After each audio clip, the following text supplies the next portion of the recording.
Hello agriculture students, आज अपन बात करेंगे जेट के बारे में। जेट क्या होता है? सबसे पहले इसकी फुल फॉर्म समझते हैं। Joint interest test. मेनली ये उन बच्चों के लिए रहता है जो 12वीं के अंदर एग्रीकल्चर से आए हैं।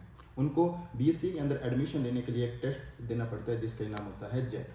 ये जो टेस्ट होता है वो हर साल अलग अलग यूनिवर्सिटी कराती है। जैसे अपने राजस्थान के अंदर 5 यूनिवर्सिटीज़ हैं। SKU बीकानेर है, SKU जोबनेर है, AU जोधपुर है, AU कोटा है और MPUT उदयपुर है। ये यूनिवर्सिटियां हर साल बदलती रहती है जो इसका एग्ज़ाम कंडक्ट करवाती है।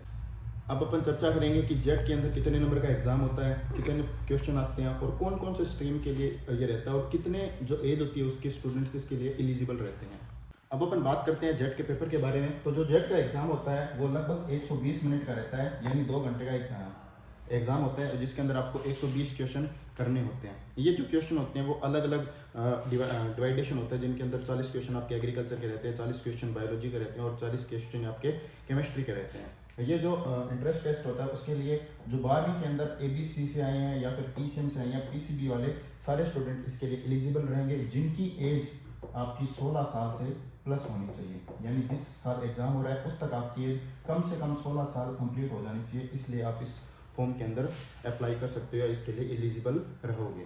इसके बाद अपन बात करते हैं कि इसके अंदर जो पेपर सिलेबस रहता है वो क्या क्या रहता है। तो चलिए अपन बात करते हैं एग्ज़ाम सिलेबस के बारे में। दोस्तों, अपन इसके सिलेबस की बात करते हैं तो सबसे पहले अपने जो 120 क्वेश्चन होते हैं वो 3 डिवाइडेशन के अंदर होते हैं। जैसे 40 क्वेश्चन एग्रीकल्चर के हो गए, 40 क्वेश्चन बायोलॉजी के हो गए और 40 क्वेश्चन किसके हो गए?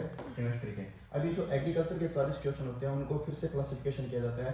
पहले 20 जो क्वेश्चन रहेंगे, 15 क्वेश्चन जो रहेंगे, लगभग 15 क्वेश्चन किसमें से आते हैं? हॉर्टिकल्चर में से, यानी जिसको बोलते हैं उद्यान विज्ञान।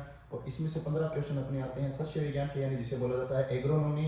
और उसी के अंदर 10 क्वेश्चन जो आते हैं अपने आते हैं एनिमल हस्बेंड्री से, यानी 10 क्वेश्चन एनिमल हस्बेंड्री के, 15 क्वेश्चन एग्रोनॉमी सस्य विज्ञान के, 15 क्वेश्चन उद्यान विज्ञान या हॉर्टिकल्चर के, और ये टोटल हो जाते हैं 40 क्वेश्चन। और 40 क्वेश्चन हर जो क्वेश्चन रहता है वो 4 नंबर का रहता है, यानी लगभग अपना हो जाता है 160 नंबर का। ठीक है, तो ये एक जो सब्जेक्ट रहे वो अपने 160 नंबर का हो जाएगा। उसके बाद में अपन बात करते हैं बायोलॉजी के अंदर। तो बायोलॉजी के जो 40 क्वेश्चन होते हैं उसके अंदर जो एक रहता है अपना जूलॉजी जिसे जंतु विज्ञान बोलते हैं, एक होता है बोटनी जिसे वनस्पति विज्ञान बोलते हैं, एक अपना आता है एंटो और पैथोलॉजी। अब एंटो और पैथोलॉजी के जो कंबाइंड क्वेश्चन रहते हैं वो अपने को 8 से 10 क्वेश्चन देखने को मिलते हैं।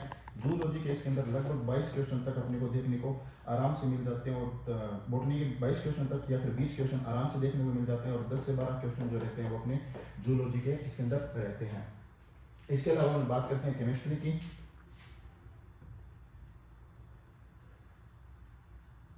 तो जो अपना केमिस्ट्री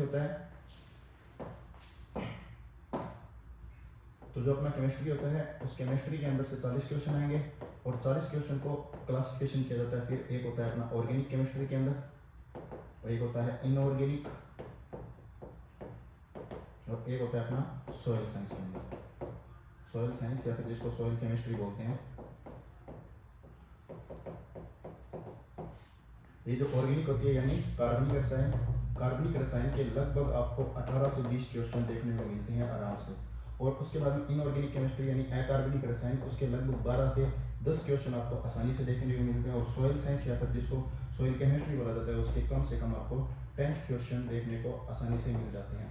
इसके अलावा जो स्टूडेंट्स एग्रीकल्चर से नहीं है यानी मेडिकल से आए हैं या फिर जिन्होंने PCM से आए हैं उनके लिए फिर सब्जेक्ट चेंज होता रहता है और वो एग्रीकल्चर को छोड़कर जो उनका प्रीफरेंस सब्जेक्ट रहता है वो उस सब्जेक्ट से फिर भर सकते हैं। जैसे अगर PCM वाले हैं तो उनके अंदर मैथमेटिक्स और फिजिक्स को ऐड किया जाता है और जो PCB वाले होते हैं उनके अंदर बायोलॉजी आ जाएगी, केमिस्ट्री आ जाएगी और फिजिक्स आ जाएगी। तो जो स्टूडेंट नीट का एग्ज़ाम दे के थक चुके हैं और वो अगर अपना करियर बना चाहते हैं एग्रीकल्चर के अंदर तो वो भी 12वीं बायोलॉजी के बाद में भी एग्रीकल्चर के अंदर जो जेट का एग्ज़ाम होता है उसे दे सकते हैं और PC वाले स्टूडेंट भी आसानी से इस एग्ज़ाम को दे सकते हैं। तो दोस्तों, आपको ये इन्फॉर्मेशन कैसी लगी? अगर आपको इसके अलावा इसका ब्रॉड सिलेबस का अगर आपको डिटेल चाहिए तो अपन उसके लिए भी वीडियो बना सकते हैं। आप कमेंट में मैसेज कर सकते हैं। Thank you.